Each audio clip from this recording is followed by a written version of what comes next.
Amis Balance, bonjour. On y va pour les énergies de la nouvelle lune.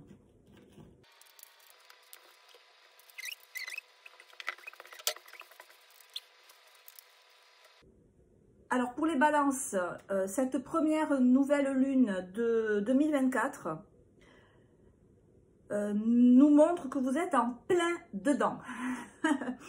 Donc on a bientôt l'arrivée le changement de signe de Pluton. Pluton est une planète très lente, c'est la planète du Scorpion. Et quand Pluton change de signe, évidemment tout le zodiaque est impacté, vous l'êtes aussi. Pluton nous invite à lâcher ce qui nous dessert pour aller vers ce qui nous est profitable. Donc on est vraiment dans le lâcher prise, dans le mourir pour renaître, hein, ça c'est vraiment Pluton. Et tous les signes astrologiques ont ce travail à faire de maturation et de prise de conscience de ce qui n'est plus bon pour nous, de le laisser partir et de renaître dans ce qui est nouveau pour nous.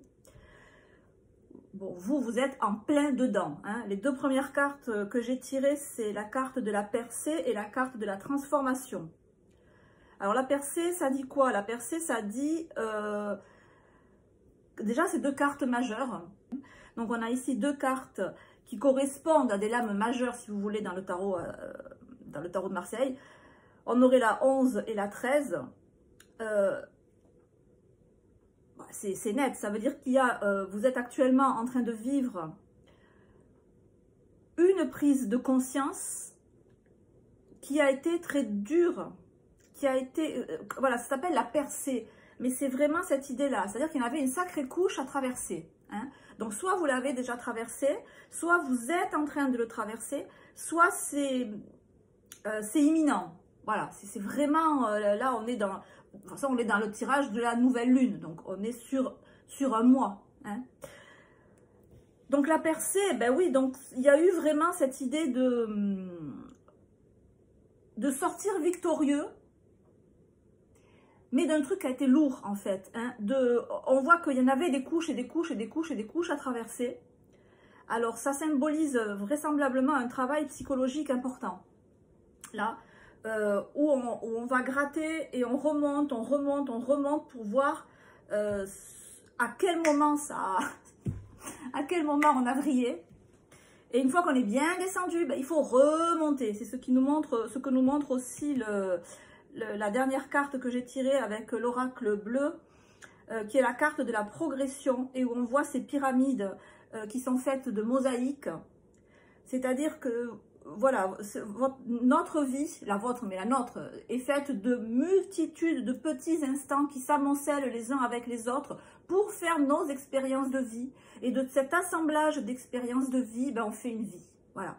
Et on a plusieurs vies dans une vie, hein. On a une vie professionnelle, on a une vie familiale, on a une vie sentimentale. Bon, on a tout ça. C'est ce qu'indique cette carte. Et vous êtes en progression.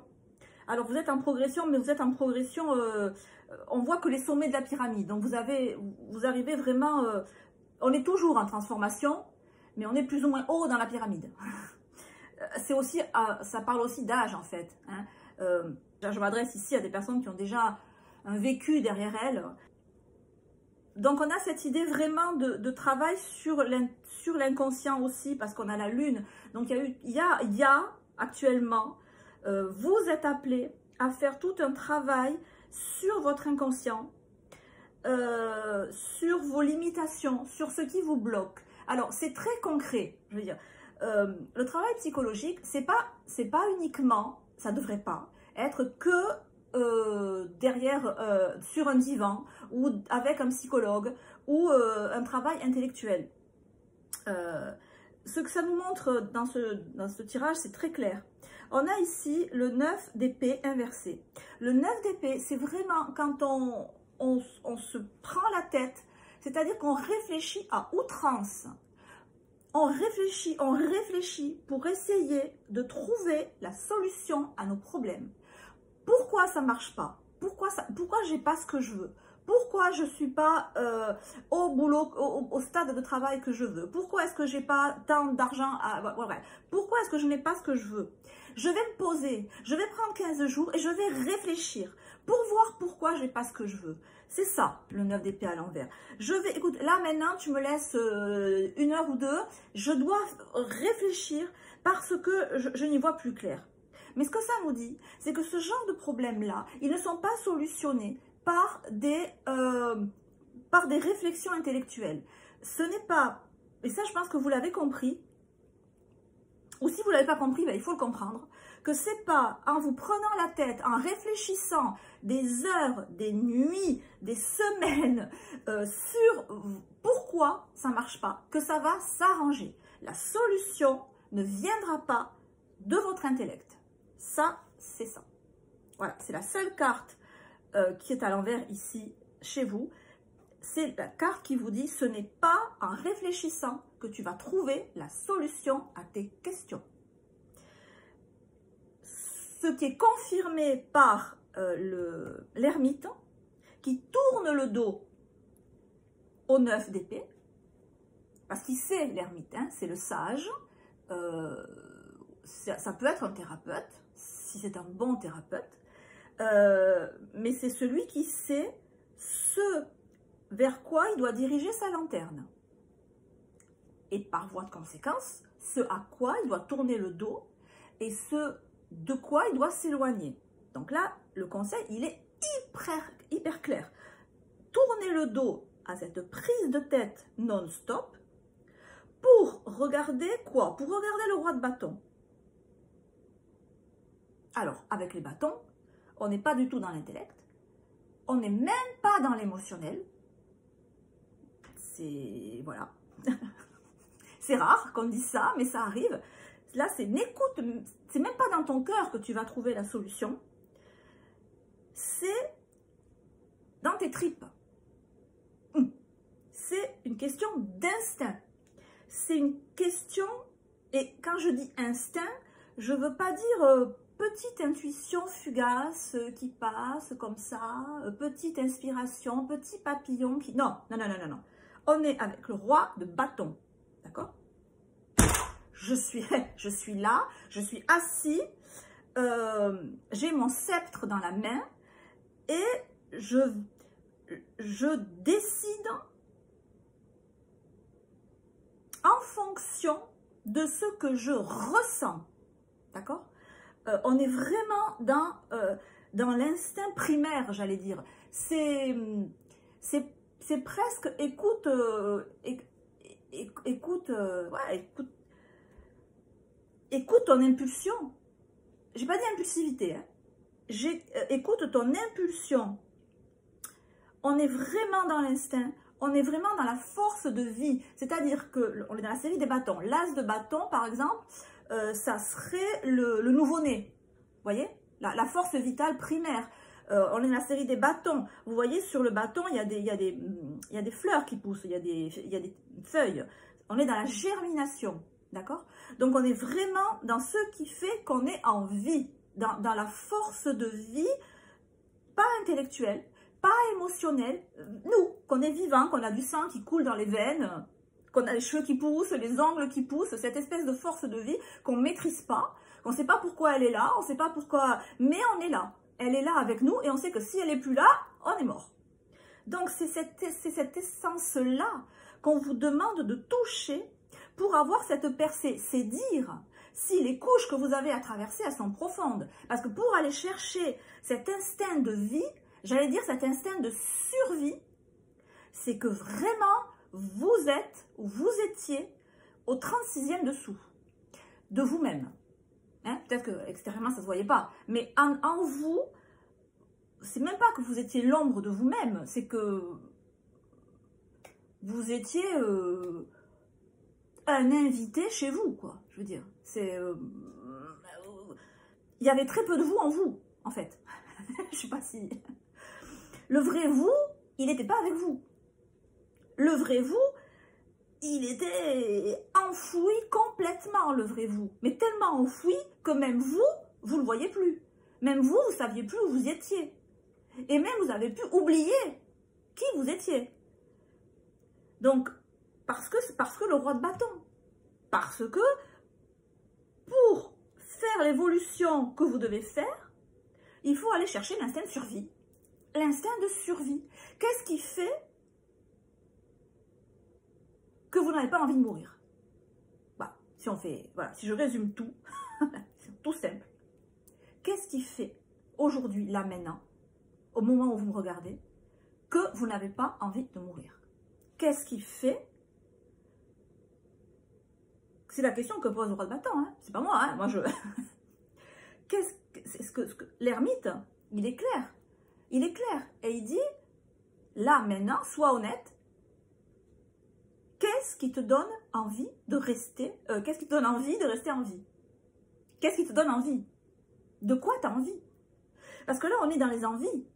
On est comme quand on a faim, on a envie de manger. D'accord? On n'a pas envie de travailler. On n'a pas envie de...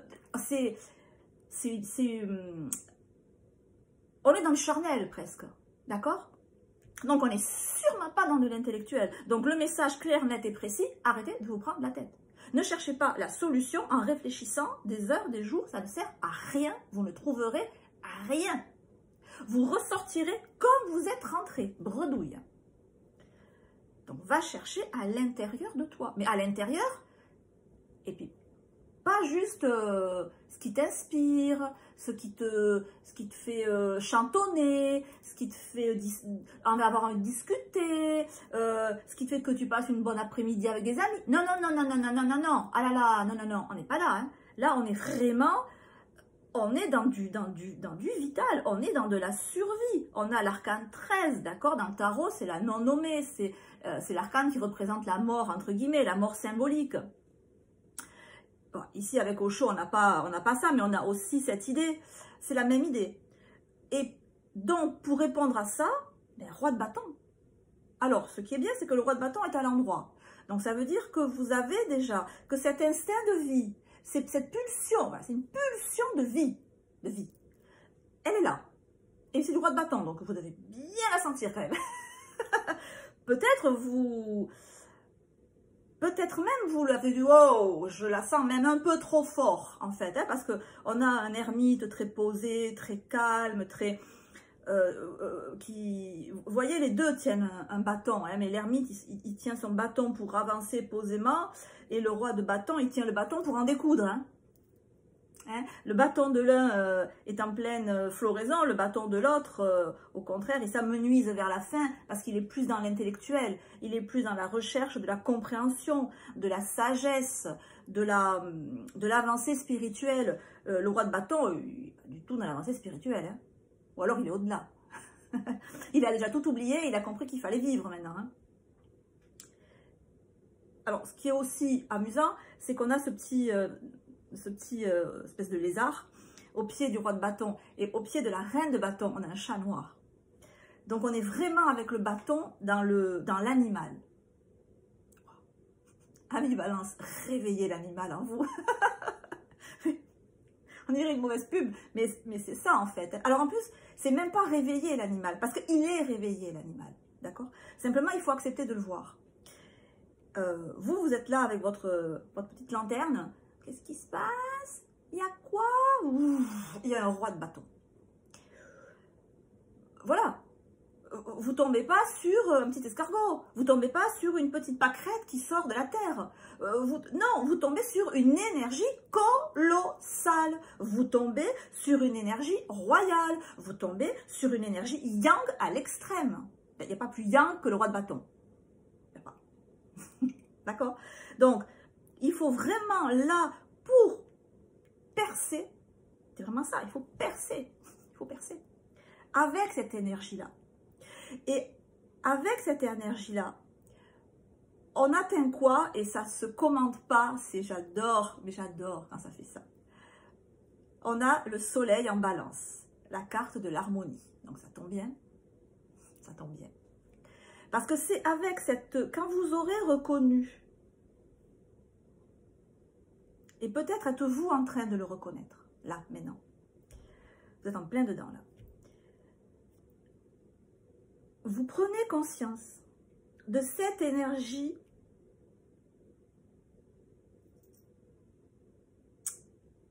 charnelle, vitale, où il n'y a pas de réflexion, où il n'y a pas je me pose des questions. C'est pas une énergie édulcorée, c'est pas une énergie dans le subtil, c'est pas une énergie grossière non plus, c'est une énergie physique. Physique. Et si vous avez l'honnêteté intellectuelle de l'ermite, et vous l'avez, puisque l'ermite est comme ça à l'endroit en plein milieu, vous cherchez, vous êtes de bonne foi, je cherche, pourquoi ça marche pas? Pourquoi je me prends la tête? Pourquoi? Parce que tu ne te reconnais pas, tu ne te laisses pas vivre. Mais se laisser vivre un roi de bâton, c'est genre le bélier. Je fais ce que je veux, quand je veux, comme je veux, avec qui je veux.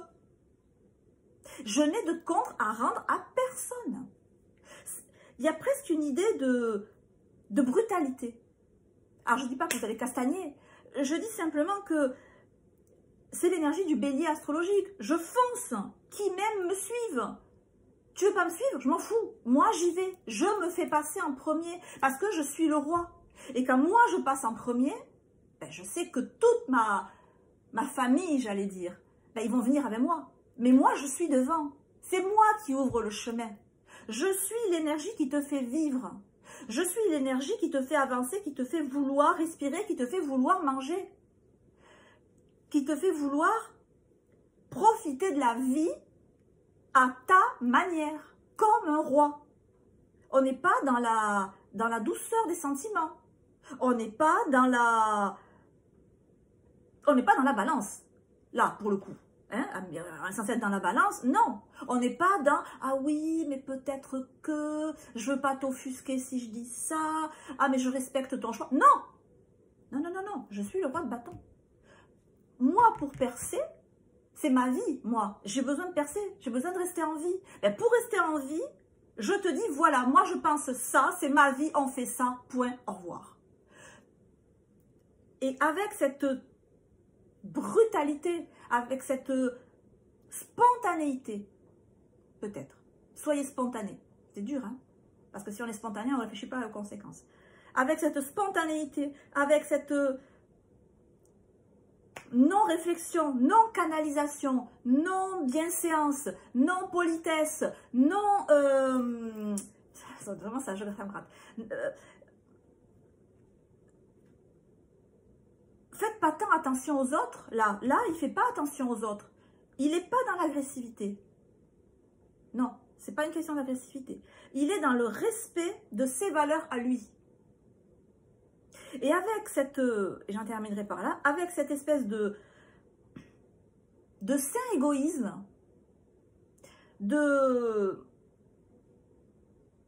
un peu de bousculade, c'est-à-dire peut-être que pour être bien, ben, je dois un peu bousculer les autres. Peut-être. Peut-être que moi, pour être bien, ben, il faut qu'il y en ait qui se dégagent. C'est possible. Peut-être que moi, pour être bien, ben, il faut qu'il y en ait qui ferment leur bouche quand je parle. D'accord? Ben, peut-être qu'il faut taper du poing sur la table. Peut-être que des fois, il faut rugir. Enfin, c'est ce qu'on vous demande là. C'est pas peut-être, c'est sûr. Il y a une espèce de... Parce que ça peut se transformer en agressivité, ça. D'accord? Ça peut se transformer en agressivité. Alors, Dieu sait que les balances ne sont pas agressifs, ou alors ils sont agressifs passifs. Mais ça peut. Et ça serait très mauvais pour vous, physiquement, parce qu'on est encore dans le physique, là. Donc, intégrez bien, c'est vraiment la leçon hyper claire, là. C'est vraiment le message hyper clair.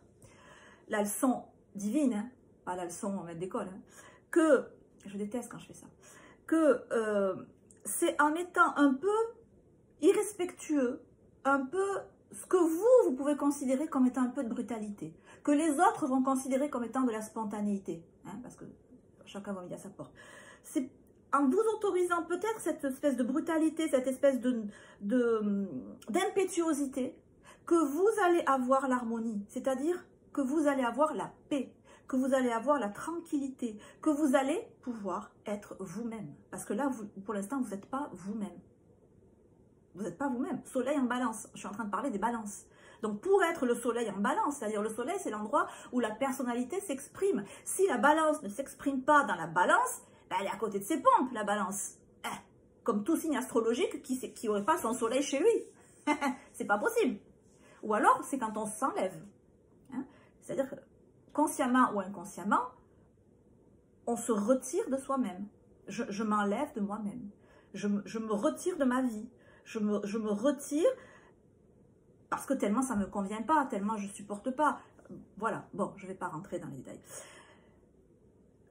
Pour atteindre ce soleil, pour atteindre cette harmonie, pour atteindre cet état de jardin d'Éden, hein, où la vie est facile, je peux enfin voir venir à moi ce que j'aime. Alors, c'est pas qu'il n'y avait rien qui venait à vous, parce que je pense qu'il y avait plein de choses qui venaient vers vous, ou qui viennent vers vous, mais dans le lot, il n'y a pas tout qui vous plaît. Et dans le lot, il y a sûrement plein de trucs qui ne vous correspondent pas, ou qui ne vous correspondaient pas, et auxquels vous n'osiez pas dire non. Parce qu'il fallait percer, parce qu'il fallait se transformer, parce que je me prenais la tête, j'osais pas, et qu'en fait, il fallait que je tape du poing sur la table, et que je dise, voilà, moi, je veux ça.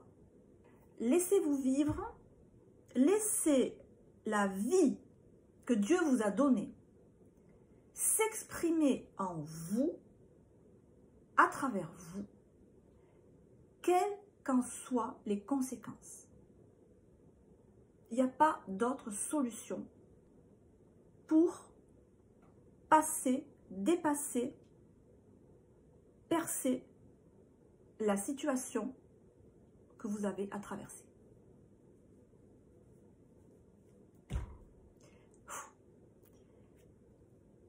Je vous en